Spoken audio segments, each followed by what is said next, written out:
everybody. Welcome to Triversity Talk. We have a really fun show for you tonight because tonight we are going to be interviewing our executive director, Stephen Bloomer-Teague. And what's your name? Oh, well, my name is Wendy Stewart Kaplan, but they're not here to hear about me. They're here to hear about you.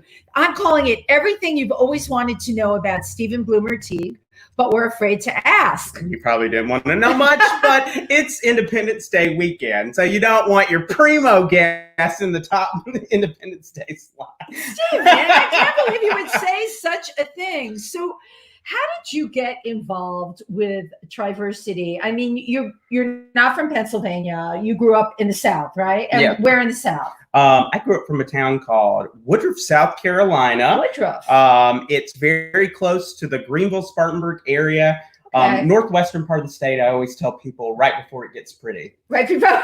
So are you saying it wasn't so pretty growing up? You know, it's okay, but you drive about 30 minutes and you get beautiful mountains. You drive a couple of hours or about 3 hours, you get a beautiful beach, and we're just kind of in between. You were just kind of in between. So what was it like for you growing up gay in a place like that? I mean, it was challenging. I mean, I don't know if anybody was tuning in for the story night, but, you know, talking about childhood was tough because, I mean, it was a tough environment. I mean, my mother wasn't extremely religious, but my grandmother was. I grew up in kind of a very Baptist tradition. Baptist tradition. You know, and between getting crap for not being the most masculine acting kid in the world and then hearing in church that, you know, you're less than, you know, right, it was tough. Now, were there any kids that you can think of growing up that were gay? Absolutely. Absolutely. There have been some that have come out since high school that have surprised me, but there were others where when they did, I was like, oh, honey. Oh, honey, I knew. So did you get bullied in school?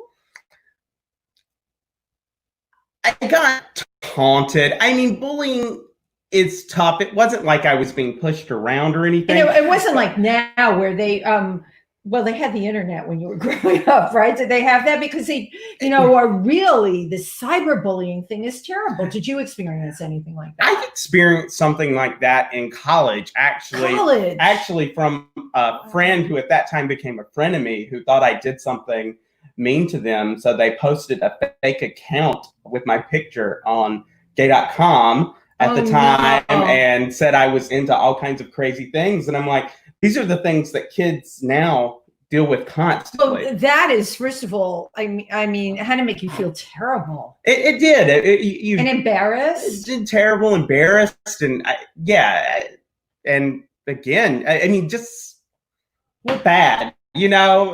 Just bad. Well, I mean, you know, for example, Tyler Clementi, you know, had a roommate that photographed him. Absolutely. Video having sex, right? And then put that everywhere for people to see. So you brought up a good point. Here you are in college, but bullying can happen at any age. How much of that do you think affected you now as a grown-up, as coming into the world?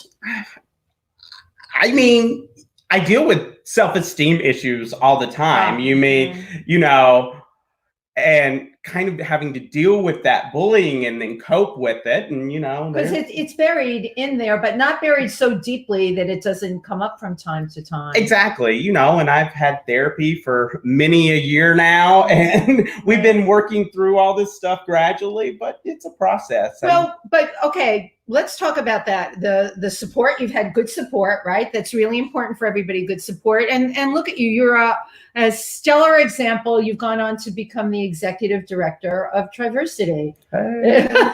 Right? And all the great things we do here. Did you ever think when you first came to Milford, Pennsylvania, that you would become involved on the level that you did in the LGBTQ community? Absolutely not. You know, kind of going back to what we were talking, what you were just mentioning about bullying and self-esteem, I have a lot of issues reaching out to people, and I was struggling with that even more when I first moved to Milford. You know, I would come to Triversity events, but I was very reserved. I didn't really, of course, maybe about 5 cocktails in, I was a little chummy, but but before that, But I tell you what, the biggest difference is, I mean, tragic circumstance really forced me to grow up when my mom passed away, and you were integral. I did a pocketbook fundraiser where I took all of my mother's designer handbags and organized a fundraiser. They were beautiful handbags. And that really brought me out of my shell somewhat. And it, got us talking more, which led to me being on the board. And then one thing led to another. Oh, I'm very persuasive with people. See, if you were smart, you would have run screaming into the night like so many do. So when you were growing up, did you have visions of being a lawyer? I mean, your background is you're a lawyer. I've always, I mean, I'm not practicing all that much, but I do have my law license, and I will keep it until the day I die. But yeah, I mean, it was always one of those careers. I always kind of waffled between lawyer and teacher. Lawyer and teacher. I can definitely see teacher too. I can see that in you, but lawyer, it's funny the way I think of you and know you. I think you're a great performer too, and a writer. So, I was voted most talented in my senior class. There you go. That was my point exactly. I know from what I speak, so you can see all that in you. And when you think about somebody choosing law as a profession, you really need to have all that skill set going for you. Well, it depends on what kind of law you're practicing. But, as I was an idealistic, especially college kid, and I really do think that the law is one of our greatest tools to affect change. Of course, laws are what make change happen. And then with me, it was more focused on constitutional law and the courts. That was where my focus was. And my dream was at one point to work at Lambda Legal Defense Fund, and that didn't necessarily work out for me. It seemed like when I got to law school, I kind of got pushed into this corporate track, and wasn't for you. Wasn't for me. That wasn't for you. So with your legal background, I'm sure what's happened with Title VII definitely has pushed you over the moon, as we said. Yes. I was so totally surprised because it's been such a negative environment in this administration. I don't have to remind anybody of that. And the passing of Title VII was just wow. I mean, absolutely. I mean, Simone, fellow board member, in case anybody's never doesn't know much about Triversity, she and I attended a webinar. And in that webinar, they asked all the panelists, and one was like a head director in Lambda Legal Defense Fund, how they thought the Title VII decision would go down. And she said 6-3 in favor of, in our favor, that sex would include sexual orientation and gender identity. And I was like, I don't know what she's on.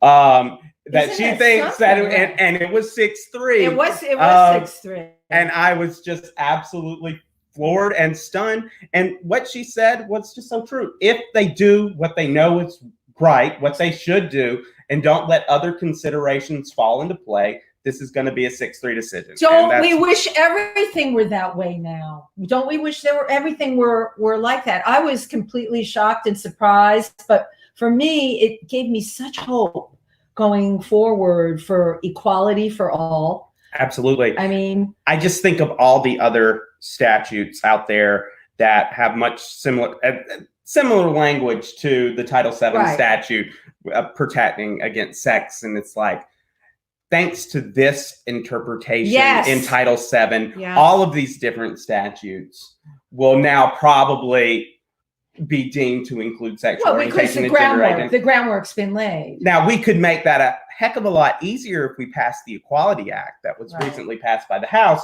We could just save thousands upon thousands of dollars in time and costs, but it never works out that way. You can hope, and I do hope that the Equality Act is passed, but this was a huge step in the right direction. It was a huge step. So what are your feelings this week about what they said, what the administration said about when you're in a shelter and how they can determine your gender?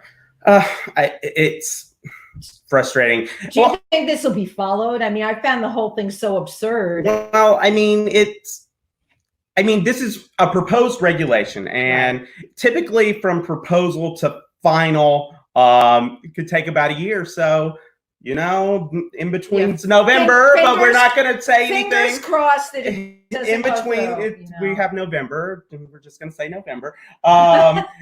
So who knows what will happen in the future? Yes. But it's disturbing. And they were so insidious about it because they say, you know, a shelter can say that we only accept people of a certain biological or sex assigned. They said biological sex because they don't really care about terminology. Right. They don't care. So we would say sex assigned at birth. You can say we will only have women assigned at birth or females assigned at birth in the shelter. And, you know, so you can deny people based on their gender identity. However, what they then did said, but you can't deny someone who, say, at a shelter that is for females assigned at birth, you cannot deny someone who is a trans male who was female assigned at birth. Right. So it's like, hey, that's their sneaky little way of trying to say that we're not discriminating, and then it's just based on the rationale that they're providing that people might feel uncomfortable being around people of the opposite sex. It's just I mean, and I posted this on Facebook today, and I was like, I don't know why this surprises me, but maybe I am just Pollyanna. And I'm Pollyanna too. You have two people that see the glass completely full and rose-colored glasses. Yeah, I agree, but you know what? Pollyanna often works because I think going forward, we all really have to be optimistic. It does not pay to grab onto any negativity. And you know what you do is you stay optimistic, and then you hold people's feet to the fire.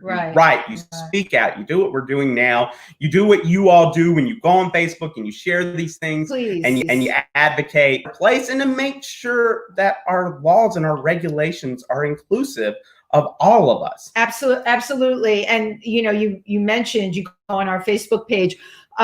We have had, Mary has done an incredible job. Absolutely. And she's been putting really great articles onto our Facebook page. So any of you watching, if you can just peruse through, read the articles. So they're great, carefully curated, I may add. Absolutely. This is not on our primary Facebook page, but we have a community forum page. Right.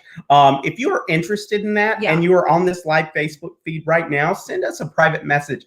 We will send you an invite to the community forum. It is a private group, technically speaking, because we don't necessarily want tons of trolls out there. However, you know, you reach out to us, we will make sure you're in the community forum if you want to be. Right, especially if you have something to say, and we've got great information to share with people.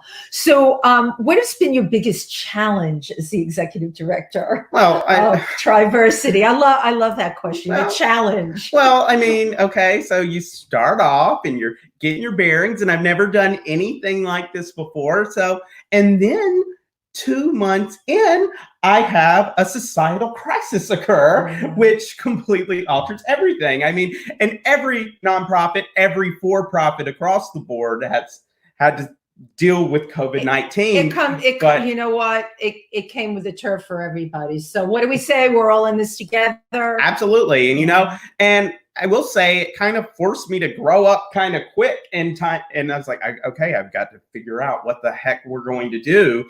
I mean, we have support groups. Are people going to be all alone? What do we do about First Fridays? What do we do about any other events? Stephen, to your credit, and this is something my mind would have never worked that way, Stephen went and took everything virtual. I mean, we were having a talent show, and he said, we're going to put it all online. I'm like, how are you? What is your game plan to put it all online? And everyone had time slots. He had it perfectly coordinated so that Type A, baby. Yeah, you are a type A. And I thought, oh gosh, you know, are people really going to watch this thing? And again, I'm the optimist too, but I just couldn't in my own head take it from a live stage, because our talent shows have always been on a live stage and they're fun. We had one in February. Everyone has a great time. We have great performers, but how is this going to work virtually? Well, guess what? It worked like a charm. And I'm like, whoa, Stephen knows what he's doing. I mean, Look, all I am is a really anal retentive organizer.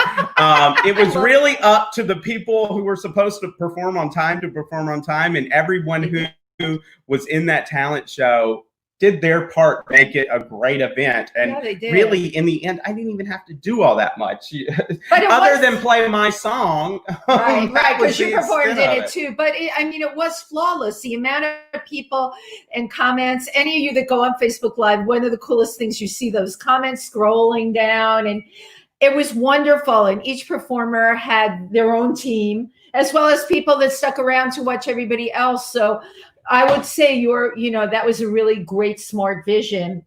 And you had to really think on your feet really quick. We really all got caught with our pants down with this whole thing. Nobody was prepared for anything. Absolutely. But what's really incredible is I've just seen so many wonderful nonprofits, and I've become more involved with LGBT centers across the country, and what these centers have been able to do, and in such a rapid amount of time. I mean, Triversity, we're a small center, but some of these centers are very large and providing lots of direct services. And this hit very hard, and yet they really stepped up to the plate. They stepped up to the plate, but so are we. We may be small, but we are mighty. I tell everybody that. That's our mighty move. I tell people that, and look at what we're providing. We've still managed to keep our events. We're going to have First Fridays. They've been online. Going forward, we're going to have a social distancing First Friday next Friday. So it's the second First Friday. But again, this was Stephen that said, let's just try it. And I was like, are you sure? And he said, yeah, we can limit the number. We'll take reservations, make sure people have masks, make sure everyone is, doing the guidelines of being 6 feet apart. Exactly. I mean, don't get me wrong. I'm nervous, but now that we're entering into a green zone and we can slowly and carefully come out and start seeing one another, I do think it's important that we do take steps to make sure we're not socially isolated, because we don't know if this is going to come back, and we might have to go back into our homes. And I would hate to think that, this window that we have, we don't get, we want to take that window of opportunity. However, getting back to some of the other programs you put together, the book club, what was the thought behind doing that? Oh, I'm a nerd. And I want to read. I wasn't going to say anything. Yes, you are. I mean, mainly it was just, I wanted another place where people could go that's not necessarily like a support group, of course, but just a place where people can talk about LGBTQ issues. And I thought, what a perfect vehicle than a LGBTQ book club, where you focus on books that highlight issues in the LGBTQ community. Oh, absolutely. And it's been great. We have a small number. If you would like to join us, we would be so grateful. But it's a small number, but I know you discussed my book, She's the Last Model Standing. I guess it's LGBTQ. I don't know. It's like me. It doesn't really fit in anywhere. But it's a funny book. But it was so cool to go on for a little bit and have people ask me questions. And now we're going to have Sean Strub on discussing his book. Is amazing, Body Counts, and takes you through the whole AIDS epidemic as he experienced it personally, and all the players at that time, which I knew a lot of those names on there. So in terms of LGBTQ history, that is a very important book, Body Counts, and an excellent choice for our book club. I mean, I'm loving it. I have not quite finished it yet, but I am almost there, and it's a great book. I tell you, one thing that's probably really great about being at Triversity, and that I didn't know, is that you just casually, you have a mayor who's like a hero of the gay rights movement, and it's just, I know, we take it for granted, right? I do, but see, I will say, when I moved here, Sean wasn't mayor just yet, but he was almost, and but I didn't know Sean's level of activism and work. This is something I learned, and it's just, oh my gosh, amazing human being. Amazing human being, and we have him right here, and how great to be exploring his book at our book club. And now along those lines, you came up with the idea of having the spiritual meetings on Sunday. Now, did that have anything to do with it couldn't have had anything to do with your Baptist background, but there is a spirit. What was your motivation with a spiritual connection? Well, I'll tell you, Triversity, right before the bottom fell out with COVID, in early March, we did a roundtable discussion with a number of spiritual leaders called Reconciling Faith. And basically, we all sat around this center that you're seeing right now, and we just had a conversation. And from that, one of the Rabbi Frank Tamburello was here, and he suggested that we do this spiritual, spiritual. So I wish I could take credit, but that's all Frank. And so, but it's okay. It's about attracting the right people, right? Absolutely, yes. And just as a quick plug, we are going to do a second round of Reconciling Faith on Thursday, I believe July 23rd. And this time it will be virtual. So you do not have to be in Milford on the day of to take part in this roundtable discussion. We're going to as we get closer, we're going to figure out, this time we're going to have a topic. Last time it was open-ended. We had never done anything like this before. We didn't know what happened. Didn't you kind of have a topic every week? Well, I know one week was forgiveness. For SOS, which was Sharing Our Spirit, which was the weekly event, we had a topic. But for our first kind of big round table, we didn't have a topic. This time, I think we're going to establish one. Right. And you're going to put it up on Zoom. So absolutely. And this will be in the newsletter next week. That's another thing, the Monday newsletter, that's so terrific. Steven's got anything that you could possibly be thinking about or want to know about in that Monday newsletter. The only thing is, on my end, I always like to come to our Tuesday night coffee talk, and the Zoom link is in the Monday newsletter. However, you have to scroll to get all the way to the bottom. You know what I do? Well, I don't have to do anything because it's my Zoom, so I just have to click start meeting. Of course. But the best way is you can put flags on your emails, and then especially it gets so many emails that I end up flagging, and it gets lost with now that was something I always had an issue at school, is that I would take a book and I would highlight so much of it that once you highlight everything, it's no longer it's no longer standing out exactly. As highlighted. Yeah, not at all. So going forward, what are some of your visions for Triversity? Well, our next big step, we're pushing, we're now between getting started and COVID, our iCare, increasing community awareness through relevant education program, kind of got put on the back burner, but we're moving forward now. We did our first major event, which was our storytelling event, Our Stories, Our Truth. That was what an emotional night for everybody, right? Absolutely. I loved it. And that's on our YouTube channel if you did not catch that. And really, Triversity Talk is going to be a major feature of iCare, because when we do our weekly interviews, we're going to find people for you that will teach you so much about our community and about our history and about the current state of affairs and politics and in health. So pushing iCare, another thing, big project that I want to have up and running in September is we're going to start an LGBTQ legal clinic. Perfect. He's a lawyer. See, I told you were going to be doing law here.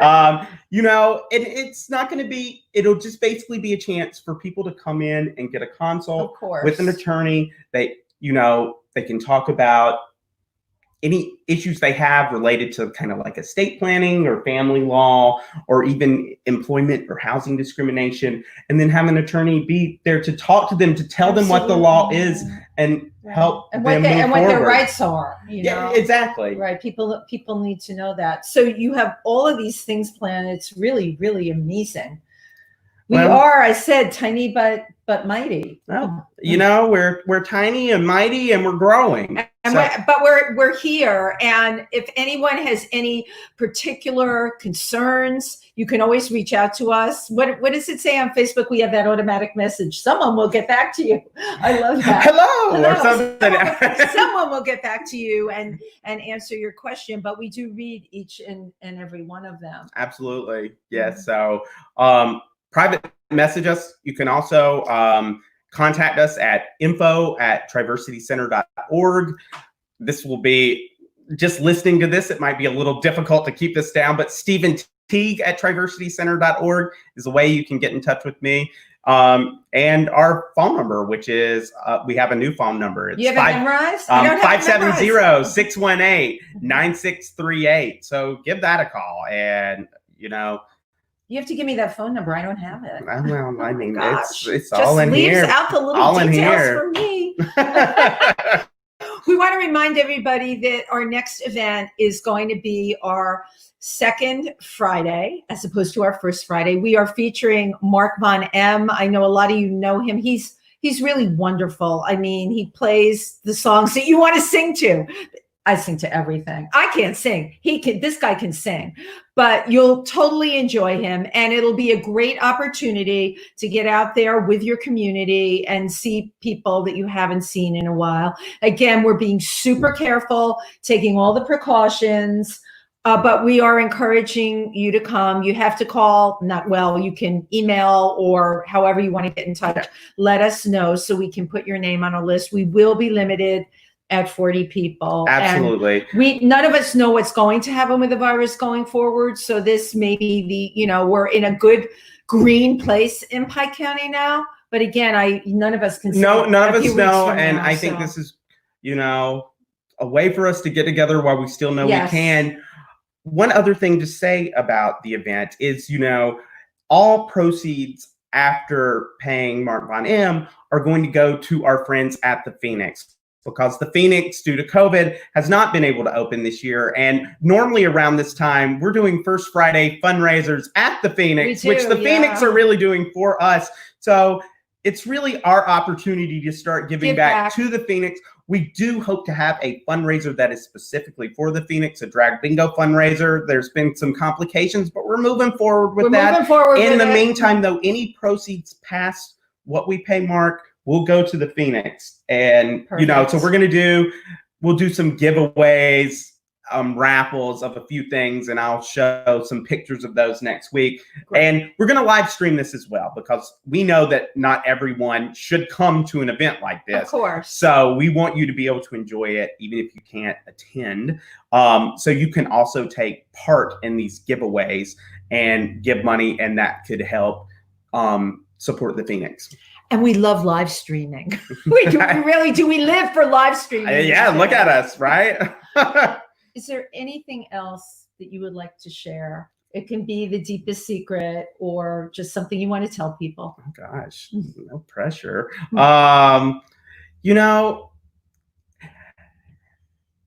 a volunteer organization. And this is, I say over and over again. And as we look to move forward and offer new programs and services, we can really use your help. Yes, we can. And if you have any interest in volunteering with us, we will find things for you to do. We're now finally in a place where we're going to reopen the center, and we're going to reopen, and we're going to have a whole eye care lending library. So I will need people to man the center. As we deal with legal clinics, I might need attorneys. I will certainly need attorneys that might help us make this legal clinic work. We want to offer HIV testing services. So I could really use help with someone getting that up off the ground, because, it's something I know I can do, but to have some help would, just be tremendous. And for us to all be involved in making our community grow and thrive, it's about making our community grow and thrive. And anybody that would like to make a donation, please keep us in mind. It's triversitycenter.org. Yep. When we've got a really easy donate button, you just hit it and you can put it in. It's so easy. It's easy. I can even do it. thank all of you out there for your support, to everybody who tuned in. This will be available on YouTube as well. Absolutely. You're listening to it on Facebook Live. As soon as we go off, it will be recorded on Facebook on our videos. But yes, we will be putting this on our YouTube page. Also, when I get home, I will put a link in the comments for our YouTube page, because you would be our best friend if you subscribe to our YouTube page. If we can get 100 subscribers, we can get a unique domain name that says Triversity Center, and that could help us build even more subscribees. So your help would be much appreciated. So subscribe, please. Everybody have a wonderful July 4th. Thank you for tuning in. Be safe. Absolutely. Happy Independence Day, everybody. And we will be announcing our next guest very soon. So look forward to that. And thank you. We love you all. Have a great one. Okay. Bye-bye. Good night, everybody.